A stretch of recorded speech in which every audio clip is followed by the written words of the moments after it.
hello students Ansari sir ATP channel सकलोके स्वागतम जनाइছো secondary education board of Assam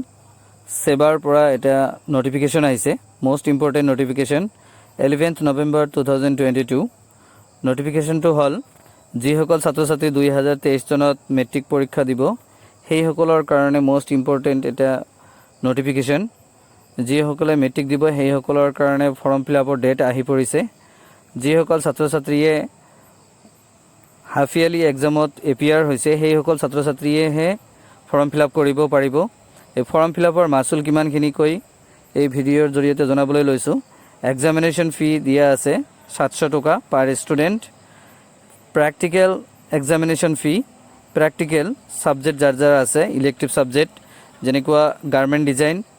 বা কম্পিউটাৰ আইটি এগ্ৰিকালচাৰ হেই হকলৰ কাৰণে এক্সট্ৰা 150 টকা দিব লাগিব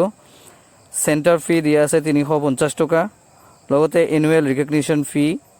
1000 टका एटु स्कुलर तरफर পৰা দিব লাগিব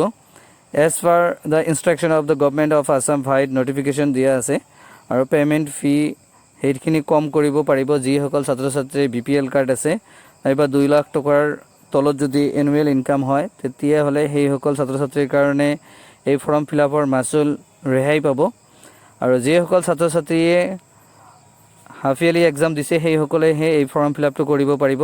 আৰু फर्म फिलआपर डेट हल 15 नवेम्बৰৰ পৰা আৰম্ভ কৰি ডিসেম্বৰৰ 15 তাৰিখলৈকে फर्म फिलआप কৰিব পাৰিব फर्म फिलआप কৰাৰ বাবে নিজৰ নিজৰ স্কুলৰ কৰ্তৃপক্ষৰ পৰা অৰ্থাৎ স্কুলত গৈ ইহঁতৰ फर्म फिलआप কৰিব পাৰিব फर्म फिलआप কৰিব লাগিব লগতে তাতে মাসুলটো দিব লাগিব লগতে ৰেজিষ্ট্ৰেচন কাৰ্ডৰ জেৰক্স কপিটো দিব লাগিব